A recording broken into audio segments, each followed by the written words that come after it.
Hi hello welcome to my channel friends. ಎಲ್ಲರೂ ಹೇಗಿದ್ದೀರಾ? ಎಲ್ಲರೂ ಚೆನ್ನಾಗಿದ್ದೀರಾ ಅಂದ್ಕೊಳ್ತಾ ಇವತ್ತಿನ ವ್ಲಾಗ್ನು ಕೂಡ ಸ್ಟಾರ್ಟ್ ಮಾಡ್ತಾ ಇದ್ದೀನಿ. ಈ ವ್ಲಾಗ್ ಏನಾದರೂ ನಿಮಗೆ ಇನ್ ಕೇಸ್ ಇಷ್ಟ ಆಯಿತು ಅಂದರೆ ಲೈಕ್ ಮಾಡಿ, ಶೇರ್ ಮಾಡಿ, ಸಬ್ಸ್ಕ್ರೈಬ್ ಮಾಡ್ಕೊಳ್ಳಿ. ವಿಡಿಯೋನ ಕೊನೆ ತನಕನೂ ನೋಡಿ. ನಿಮ್ಮ ಅನಿಸಿಕೆ ಅಭಿಪ್ರಾಯಗಳನ್ನ ಕಮೆಂಟ್ ಮೂಲಕ ತಿಳಿಸಿ. ನಾನಿವತ್ತು ಮಾರ್ನಿಂಗಿಂದನೇ ವ್ಲಾಗ್ನ ಸ್ಟಾರ್ಟ್ ಮಾಡ್ತಾ ಇದ್ದೀನಿ. ಇವತ್ತಿನ ತಿಂಡಿಗೆ ಅಂದ್ಬಿಟ್ಟು ಜೋಳದ ರೊಟ್ಟಿ, ಅದ್ರ ಜೊತೆ ಸ್ವಲ್ಪ ಕಾಬೂಲ್ ಕಡಲೆಕಾಳಿತ್ತು ಮತ್ತು ರಾಜ್ಮಾ ಕಾಳುಗಳು ಇತ್ತು. ಎರಡನ್ನೂ ಕೂಡ ಸ್ವಲ್ಪ ಇತ್ತಲ್ಲ, ಬ್ಯಾಲೆನ್ಸ್ ಮಾಡ್ಕೊಳ್ಳೋದಕ್ಕೆ ಅಂದ್ಬಿಟ್ಟು ಎರಡನ್ನೂ ಕರಿ ಮಾಡಿಕೊಂಡು ಜೋಳದ ರೊಟ್ಟಿ ಮಾಡ್ಕೊಳ್ಳೋಣ ಅಂದ್ಬಿಟ್ಟು ಎಲ್ಲನೂ ರೆಡಿ ಮಾಡ್ಕೋತಾ ಇದ್ದೀನಿ. ಇನ್ನು ಇವತ್ತಿನ ಟಾಪಿಕ್ ಏನು ಅಂತ ಅಂದರೆ ನೆಗೆಟಿವ್ ಥಾಟ್ಸ್ನ ಯಾವ ರೀತಿ ಸ್ವಲ್ಪ ಅವಾಯ್ಡ್ ಮಾಡ್ಕೊಳ್ಳೋದು, ಕಂಟ್ರೋಲ್ ಮಾಡ್ಕೊಳ್ಳೋದು ಅನ್ನೋದ್ರ ಬಗ್ಗೆ ತಿಳಿಸ್ಕೊಡ್ತಾ ಇದ್ದೀನಿ. ಮೊದಲನೇದಾಗಿ ಏನು ಅಂತ ಅಂದರೆ ನೆಗೆಟಿವ್ ಥಾಟ್ಸ್ನ ನಾವು ಕಂಪ್ಲೀಟಾಗಿ ತಲೆಯಿಂದ ತೆಗೆಯೋದಕ್ಕೆ ಸಾಧ್ಯನೇ ಇಲ್ಲ. ಒಂದಿಷ್ಟು ಸಮಯ, ಸಂದರ್ಭಗಳು, ಒಂದಿಷ್ಟು ಸಿಚುವೇಶನ್ಗಳು ಅಂತ ಬಂದಾಗ ನಾವು ನೆಗೆಟಿವ್ ಆಗಿ ಯೋಚನೆ ಮಾಡೋ ರೀತಿನೂ ಆಗಿಬಿಡುತ್ತೆ. ನಾನು ಯಾವಾಗಲೂ ಪಾಸಿಟಿವ್ ಆಗೇ ಇರ್ತೀನಿ, ಏನೇ ಬಂದರೂ ಕೂಡ ನಾನು ಪಾಸಿಟಿವ್ ಆಗಿ ಯೋಚನೆ ಮಾಡ್ತೀನಿ ಅನ್ನೋದು ಸ್ವಲ್ಪ ಕಷ್ಟ ಆಗಿಬಿಡುತ್ತೆ ಅಲ್ವಾ. ಒಂದಿಷ್ಟು ಸಿಚುಯೇಷನ್ ಅಂತ ಬಂದಾಗ ನೆಗೆಟಿವ್ ಆಗಿ ಯೋಚನೆ ಮಾಡಬೇಕಾಗುತ್ತೆ. ಕಂಪ್ಲೀಟಾಗಿ ತೆಗೆಯೋದಕ್ಕಂತೂ ಸಾಧ್ಯ ಇಲ್ಲ. ಒಂದಿಷ್ಟು ನಾವು ಬದಲಾವಣೆ ಅಂತ ಮಾಡಿಕೊಂಡಾಗ ಪಾಸಿಟಿವ್ ರೀತಿಯಲ್ಲಿ ಚೇಂಜಸ್ ಅನ್ನೋದು ಆಗೇ ಆಗುತ್ತೆ. ಅದರಲ್ಲಿ ಮೊದಲನೇದು ಏನು ಅಂತ ಅಂದರೆ, ಏನೋ ಒಂದು ಕಷ್ಟ ಅಂತ ಬಂದಿರುತ್ತೆ, ಏನೋ ಒಂದು ಕಷ್ಟ ಪ್ರಾಬ್ಲಮ್ ಅಂತ ಇರುತ್ತೆ ಅಂದಾಗ ಅದನ್ನು ಅತಿ ಹೆಚ್ಚು ಕೂತ್ಕೊಂಡು ಯೋಚನೆ ಮಾಡಿ ಇನ್ನೂ ಕಷ್ಟ ಮಾಡ್ಕೊಳ್ಳೋ ಬದಲು, ಇನ್ನೂ ಡಿಫಿಕಲ್ಟ್ ಮಾಡ್ಕೊಳ್ಳೋ ಬದಲು ಅದನ್ನು ನಾವೊಂದು ಪಾಸಿಟಿವ್ ರೀತಿಯಲ್ಲಿ ಯೋಚನೆ ಮಾಡ್ತಾ ಹೋಗೋದು. ಇವಾಗ ಏನೋ ಒಂದು ಪ್ರಾಬ್ಲಮ್ ಅಂತ ಇರುತ್ತೆ ಅಂದ್ಕೊಳ್ಳಿ, ಅತಿ ಹೆಚ್ಚು ಯೋಚನೆ ಮಾಡಿದಷ್ಟು ಯಾವ ರೀತಿ ಆಗಿಬಿಡುತ್ತೆ ಗೊತ್ತಾ, ಹೆಂಗಪ್ಪ ಲೈಫು, ಯಾವ ರೀತಿ ಲೀಡ್ ಮಾಡೋದು ಅನ್ನೋ ರೀತಿಯೆಲ್ಲ ಒಂದು ಕೆಟ್ಟ ಯೋಚನೆಗಳೆಲ್ಲ ಬಂದೇ ಬರುತ್ತೆ ಅಲ್ವಾ.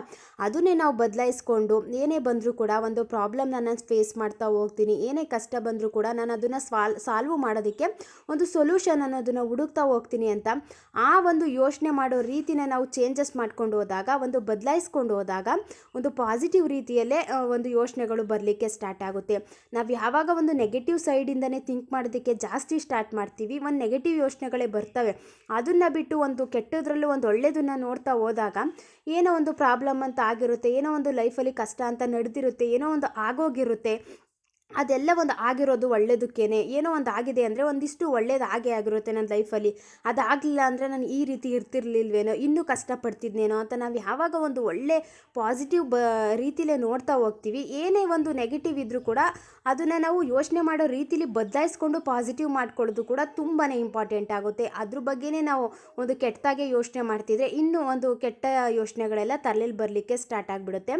ಇದು ಫಸ್ಟ್ ಪಾಯಿಂಟು. ನೆಗೆಟಿವ್ ಥಾಟ್ಸ್ನ ಈ ರೀತಿಯಿಂದನೂ ಕೂಡ ಸ್ವಲ್ಪ ನಾವು ಕಂಟ್ರೋಲ್ ಮಾಡ್ಕೋಬೋದು. ನೆಕ್ಸ್ಟ್ ಏನು ಅಂತ ಅಂದರೆ ನೆಗೆಟಿವ್ ಪೀಪಲ್ಸಿಂದ ಆದಷ್ಟು ದೂರ ಇರುವಂಥದ್ದು ತುಂಬಾ ಇಂಪಾರ್ಟೆಂಟು. ಇವಾಗ ಏನೋ ಒಂದು ನಮ್ಗೆ ಬೇಜಾರಾಗುತ್ತೆ, ಅದನ್ನು ನೋಡಿದ್ರೆ ನಮ್ಗೆ ಬೇಜಾರಾಗುತ್ತೆ ಅಂದಾಗ ಪುನಃ ಅಲ್ಲಿಗೆ ಹೋದರೆ ಇನ್ನೂ ಬೇಜಾರಾಗುತ್ತೆ ಅಲ್ವಾ. ಇವಾಗ ನೆಗೆಟಿವ್ ಯೋಚನೆಗಳೇ ಜಾಸ್ತಿ ಬರ್ತಿದೆ ಅಂದಾಗ ಪುನಃ ನೆಗೆಟಿವ್ ಪೀಪಲ್ ಹತ್ರ ಹೋದ್ರೆ ನಮ್ಗೆ ಇನ್ನೂ ಜಾಸ್ತಿ ಯೋಚನೆಗಳಾಗಿರ್ಬೋದು, ಇನ್ನೂ ಮನಸ್ಸಿಗೆ ಬೇಜಾರಾಗಿರ್ಬೋದು, ಇನ್ನೂ ಒಂಥರ ಕಷ್ಟ ಅನಿಸ್ಲಿಕ್ಕೆ ಸ್ಟಾರ್ಟ್ ಆಗಿಬಿಡುತ್ತೆ. ಆದಷ್ಟು ನೆಗೆಟಿವ್ ಪೀಪಲ್ಸ್ನ ಹ್ಯಾಂಡಲ್ ಮಾಡೋದನ್ನು ಕಲ್ತ್ಕೋಬೇಕು. ಇವಾಗ ತುಂಬ ಬೇಜಾರಾಗಿದ್ದೀವಿ ಅಂದಾಗ ಈ ನೆಗೆಟಿವ್ ಜನಗಳು ಏನು ಮಾಡ್ತಾರೆ ಗೊತ್ತಾ, ಒಂದಿಷ್ಟು ಬೇಜಾರ ಮೇಲೆ ಇನ್ನೂ ಬೇಜಾರು ಮಾಡಲಿಕ್ಕೆ ಜಾಸ್ತಿ ಮಾಡ್ಕೋತಾರೆ. ಆ ಟೈಮಲ್ಲಿ ಅವರನ್ನು ಯಾವ ರೀತಿ ಹ್ಯಾಂಡಲ್ ಮಾಡೋದು, ಅವರು ಏನು ಹೇಳಿದ್ರು ಕೂಡ ಅದನ್ನು ನಾವು ಎಷ್ಟು ಬೇಕೋ ಅಷ್ಟನ್ನು ತಗೊಂಡು ಬೇಡದೆ ಹೋಗಿರೋದೆಲ್ಲನೇ ತೆಗೆದುಹಾಕೋದಾಗಿರ್ಬೋದು, ಡಿಲೀಟ್ ಮಾಡಿ ಲೈಫ್ನ ಲೀಡ್ ಮಾಡೋದಾಗಿರ್ಬೋದು, ಈ ರೀತಿ ಮಾಡ್ಕೊಳ್ಳೋದು ತುಂಬಾ ಇಂಪಾರ್ಟೆಂಟು. ಬಟ್ ಇವಾಗ ಏನೋ ಒಂದು ಬೇಜಾರಲ್ಲಿ ಇರ್ತೀವಿ, ಮನಸ್ಸಿಗೆ ತುಂಬ ಒಂದು ನೆಗೆಟಿವ್ ಆಗಿ ಎಲ್ಲ ಯೋಚನೆ ಮಾಡಿರುವಂಥ ಟೈಮಲ್ಲಿ ಅವರು ಬಂದು ಇಷ್ಟು ಒಂದು ನೆಗೆಟಿವ್ ಪಾಯಿಂಟ್ಸ್ನೇ ತಲೆಯಲ್ಲಿ ತುಂಬಿದಾಗ ಇನ್ನೂ ಎಷ್ಟು ಕಷ್ಟ ಆಗಿಬಿಡುತ್ತೆ ಅಂತ ಅಂದರೆ, ಒಂದು ರೀತಿ ಲೈಫ್ ಲೀಡ್ ಮಾಡೋದು ಹೇಗೆ, ತುಂಬ ಕಷ್ಟ ಆಗ್ತಿಲ್ಲ ಅನ್ನೋದೆಲ್ಲ ತಲೆಯಲ್ಲಿ ಬಂದುಬಿಡುತ್ತೆ ಅಲ್ವಾ. ಆದಷ್ಟು ಇಂಥ ಸಿಚುವೇಶನ್ಗಳಲ್ಲಿ ನೆಗೆಟಿವ್ ಪೀಪಲ್ಸಿಂದ ದೂರ ಇರುವಂಥದ್ದು ತುಂಬ ಒಳ್ಳೆಯದು. ಏನೋ ಒಂದು ಅದರಿಂದ ನಮಗೆ ನೋವಾಗುತ್ತೆ, ಅದನ್ನು ಕಂಡ್ರೆ ನನಗೆ ಆಗೋದಿಲ್ಲ, ಅದರಿಂದ ನನಗೆ ಲೈಫ್ನ ಲೀಡ್ ಮಾಡೋದು ತುಂಬ ಕಷ್ಟ ಆಗುತ್ತೆ, ಅವ್ರು ಅಂದರೆ ನಂಗೆ ಇಷ್ಟ ಇಲ್ಲ ಅಂದಾಗ ಅದರಿಂದ ನಾವೇ ಸ್ವಲ್ಪ ದೂರ ಇದ್ಬಿಟ್ರೆ ತುಂಬ ಬೆಟರು. ಇನ್ನೂ ಹತ್ರ ಹೋಗಿ ಇನ್ನೂ ನೋವು ಪಡೋ ಬದಲು ಇನ್ನೂ ಒಂದು ನೆಗೆಟಿವ್ ಯೋಚನೆಗಳು, ಕೆಟ್ಟ ಯೋಚನೆಗಳೆಲ್ಲ ತಲೆಯಲ್ಲಿ ಬರಲಿಕ್ಕೆ ಸ್ಟಾರ್ಟ್ ಆಗೋ ಬದಲು ಅದರಿಂದ ದೂರ ಇದ್ದು ಸ್ವಲ್ಪ ನೆಮ್ಮದಿಯಾಗಿರೋದು ತುಂಬಾ ಒಳ್ಳೆಯದು. ಆದಷ್ಟು ನೆಗೆಟಿವ್ ಪೀಪಲ್ಸಿಂದ ದೂರ ಇರುವಂಥದ್ದು ಕೂಡ ತುಂಬಾ ಹೆಲ್ಪ್ ಆಗುತ್ತೆ ಈ ರೀತಿ ನೆಗೆಟಿವ್ ಥಾಟ್ಸ್ ಎಲ್ಲ ಬರಲಿಕ್ಕೆ. ನೆಕ್ಸ್ಟ್ ಪಾಯಿಂಟ್ ಏನು ಅಂತ ಅಂದರೆ, ಒಂದು ಬ್ಯುಸಿಯಾದ ಲೈಫ್ ಸ್ಟೈಲ್ನ ಲೀಡ್ ಮಾಡೋದು ಕೂಡ ವೆರಿ ಇಂಪಾರ್ಟೆಂಟ್ ಆಗುತ್ತೆ. ಇವಾಗ ಏನು ಕೆಲಸ ಇಲ್ಲ, ಆರಾಮಾಗಿ ಓಡಾಡಿಕೊಂಡು ಯಾರೋ ಮಾಡ್ತಾರೆ, ತಿನ್ಕೊಂಡು ಉಂಡ್ಕೊಂಡು ಸುಮ್ಮನೆ ಕೂತ್ಕೊಂಡು ಫೋನ್ ನೋಡಿಕೊಂಡು ಈ ರೀತಿ ಇದ್ದೀವಿ ಅಂತ ಅಂದಾಗಲೇ ಈ ರೀತಿ ಒಂದಿಷ್ಟು ಕೆಟ್ಟ ಯೋಚನೆಗಳೆಲ್ಲ ಬರ್ತಿರ್ತವೆ. ನಮ್ಮ ತಲೆ ಖಾಲಿ ಇದೆ ಅಂದಾಗಲೇ ಬೇರೆ ವಿಚಾರಗಳಾಗಿರ್ಬೋದು, ನಮಗೇನು ಇಷ್ಟ ಇಲ್ಲ ಆ ರೀತಿ ವಿಚಾರಗಳಾಗಿರ್ಬೋದು, ಆ ರೀತಿ ಎಲ್ಲ ತಲೆಯಲ್ಲಿ ತುಂಬ್ಕೊಳ್ಳೋದಕ್ಕೆ ಸ್ಟಾರ್ಟ್ ಆಗಿಬಿಡ್ತವೆ. ನಮ್ಮ ತಲೆಯಲ್ಲಿ ತುಂಬ ಒಂದು ಫುಲ್ ಆಗಿದೆ, ನಾನು ಒಂದು ಕೆಲಸದ ಮೇಲೆ ಕಾನ್ಸಂಟ್ರೇಷನ್ ಮಾಡ್ತಾಯಿದ್ದೀನಿ, ನಂಗೆ ಬೇರೆ ಕಡೆ ಯೋಚನೆ ಮಾಡೋದಕ್ಕೆ ಟೈಮು ಇಲ್ಲ ಅಂತ ನಾವು ಯಾವಾಗ ಅಷ್ಟು ಬ್ಯುಸಿಯಾಗಿರ್ತೀವಿ ಲೈಫಲ್ಲಿ, ಬ್ಯುಸಿಯಾಗಿ ಕೆಲಸ ಮಾಡಲಿಕ್ಕೆ ಸ್ಟಾರ್ಟ್ ಮಾಡ್ಕೋತೀವಿ, ಆವಾಗಲೇ ನಮ್ಮ ತಲೆ ಫುಲ್ ಇದೆ ಅಂದಾಗಲೇ ಈ ರೀತಿ ಯೋಚನೆಗಳು ಬಂದರೂ ಕೂಡ ನಮ್ಗೆ ಅಷ್ಟು ಟೈಮೇ ಇರೋದಿಲ್ವಲ್ಲ, ಅದ್ರ ಬಗ್ಗೆ ಯೋಚನೆ ಮಾಡಿ ಏನು ಪ್ರಯೋಜನ. ನನ್ನ ಕೆಲಸದ ಮೇಲೆ ನಾನು ಕಾನ್ಸಂಟ್ರೇಷನ್ ಮಾಡೋಣ ಬಿಡಪ್ಪ, ಅದೆಲ್ಲ ನನಗೆ ಬೇಕಾಗೇ ಇಲ್ಲ, ಫಸ್ಟು ಏನಿದ್ರು ನಾನು ಕೆಲಸ ನೋಡ್ಕೊಳ್ಳೋಣ, ನನ್ನ ಲೈಫನ್ನ ಹೇಗೆ ನಾನು ಚೇಂಜ್ ಮಾಡ್ಕೋಬೇಕು ಅದ್ರ ಬಗ್ಗೆ ನಾನು ನೋಡ್ಕೊಳ್ಳೋಣ ಅನ್ನೋ ರೀತಿ ನಾವು ಯೋಚನೆ ಮಾಡಲಿಕ್ಕೆ ಸ್ಟಾರ್ಟ್ ಮಾಡ್ಕೋತೀವಿ. ಬಟ್ ಏನು ಕೆಲಸ ಇದ್ದಾನೆ ಒಂದು ಆರಾಮಾಗಿ ಓಡಾಡ್ಕೊ ಇರ್ತೀವಲ್ವ, ಆವಾಗ ತಲೆನೂ ಫ್ರೀ ಇರುತ್ತೆ. ಈ ರೀತಿ ಬೇಡದೆ ಹೋಗಿರೋ ವಿಚಾರಗಳೆಲ್ಲ ತಲೆಯಲ್ಲಿ ಬಂದು ತುಂಬ್ಕೊಳ್ಳೋದಕ್ಕೂ ಸ್ಟಾರ್ಟ್ ಆಗುತ್ತೆ. ಆವಾಗಲೇ ಒಂದು ಕೆಟ್ಟ ಕೆಟ್ಟ ಯೋಚನೆಗಳಾಗಿರ್ಬೋದು, ಲೈಫ್ ಹೇಗಾಗುತ್ತೆ ಮುಂದೇನು ಅನ್ನೋ ರೀತಿ ನಾವು ನೆಗೆಟಿವ್ ಥಾಟ್ಸ್ ಎಲ್ಲ ಬರಲಿಕ್ಕೆ ಸ್ಟಾರ್ಟ್ ಆಗುತ್ತೆ. ಆದಷ್ಟು ಒಂದು ಬ್ಯುಸಿಯಾದ ಲೈಫ್ ಸ್ಟೈಲ್ನ ಲೀಡ್ ಮಾಡೋದು ತುಂಬಾ ಇಂಪಾರ್ಟೆಂಟ್ ಆಗುತ್ತೆ. ಅಬ್ಸರ್ವ್ ಮಾಡಿ, ತುಂಬ ಕೆಲಸ ಮಾಡುವಂಥ ವ್ಯಕ್ತಿಗಳು ಬೇರೆಯವ್ರ ಬಗ್ಗೆನೂ ತಲೆ ಕೆಡಿಸ್ಕೊಳ್ಳಲ್ಲ, ಬೇರೆಯವ್ರು ಏನು ಮಾಡ್ತಿದ್ದಾರೆ ಅಂತ ಅವ್ರು ಅಷ್ಟು ಗಮನನೂ ಕೊಡೋದಿಲ್ಲ.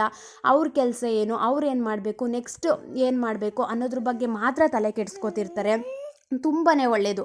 ಆ ರೀತಿ ಇದ್ದಾಗಲೇ ನಮ್ಗೆ ಈ ರೀತಿ ನೆಗೆಟಿವ್ ಯೋಚನೆಗಳಾಗಿರ್ಬೋದು, ಮತ್ತು ಜಾಸ್ತಿ ಓವರ್ ಥಿಂಕ್ ಮಾಡೋದಾಗಿರ್ಬೋದು, ಇದಕ್ಕೆಲ್ಲ ಟೈಮು ಕೂಡ ಇರೋದಿಲ್ಲ. ಆ ರೀತಿ ಯೋಚನೆ ಮಾಡೋದಕ್ಕೂ ನಮಗೆ ಆಗೋದಿಲ್ಲ. ನಮ್ದು ಏನಿದ್ರು ವರ್ಕ್ ಪ್ರೆಷರೇ ಜಾಸ್ತಿ ಇದೆ ಅಂದಾಗ, ಕೆಲಸದ ಕಡೆ ಗಮನನೇ ಜಾಸ್ತಿ ಇದೆ ಅಂದಾಗ ಈ ರೀತಿ ಯೋಚನೆಗಳು ಕೂಡ ಬರೋದು ಸ್ವಲ್ಪ ಕಮ್ಮಿ ಆಗುತ್ತೆ. ಆದಷ್ಟು ಕೆಲಸದಲ್ಲಿ ನಮ್ಮನ್ನು ತೊಡಗಿಸ್ಕೊಳ್ಳೋದಾಗಿರ್ಬೋದು, ಏನು ಕೆಲಸ ಇಲ್ಲ ಅನ್ನೋ ಬದಲು ಏನಾದರೂ ಹುಡಿಕೊಂಡು ಮಾಡೋದಾಗಿರ್ಬೋದು, ನಮ್ಮ ಮೈಂಡ್ನ ಒಂದು ಸ್ವಲ್ಪ ಆ ಒಂದು ಇದರಿಂದ ಡೈವರ್ಟ್ ಮಾಡಿಕೊಂಡು ಬೇರೆ ಕಡೆ ಗಮನ ನಮ್ದು ಸೆಳೆಯೋದಾಗಿರ್ಬೋದು, ಈ ರೀತಿ ಎಲ್ಲ ಮಾಡ್ಕೊಳ್ಳೋದು ಕೂಡ ತುಂಬಾ ಒಳ್ಳೆಯದು. ಆವಾಗಲೂ ನಮಗೆ ನೆಗೆಟಿವ್ ಥಾಟ್ಸು ಜಾಸ್ತಿ ಬರೋದಿಲ್ಲ. ನೆಕ್ಸ್ಟ್ ಏನು ಅಂತ ಅಂದರೆ, ನೆಗೆಟಿವ್ ಥಾಟ್ಸ್ ಬರಲಿಕ್ಕೆ ಒಂದು ರೀತಿ ಎಕ್ಸ್ಪೆಕ್ಟೇಷನ್ನು ಕಾರಣ ಆಗುತ್ತೆ ಅಲ್ವಾ.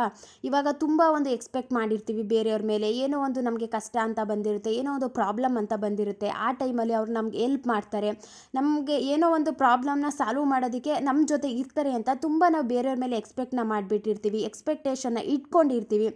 ಆ ರೀತಿ ಆಗಲಿಲ್ಲ ಅಂದಾಗಲೂ ಕೂಡ ಒಂದು ರೀತಿ ನೆಗೆಟಿವ್ ಎಲ್ಲ ಯೋಚನೆಗಳೆಲ್ಲ ಬರಲಿಕ್ಕೆ ಸ್ಟಾರ್ಟ್ ಆಗಿಬಿಡುತ್ತೆ.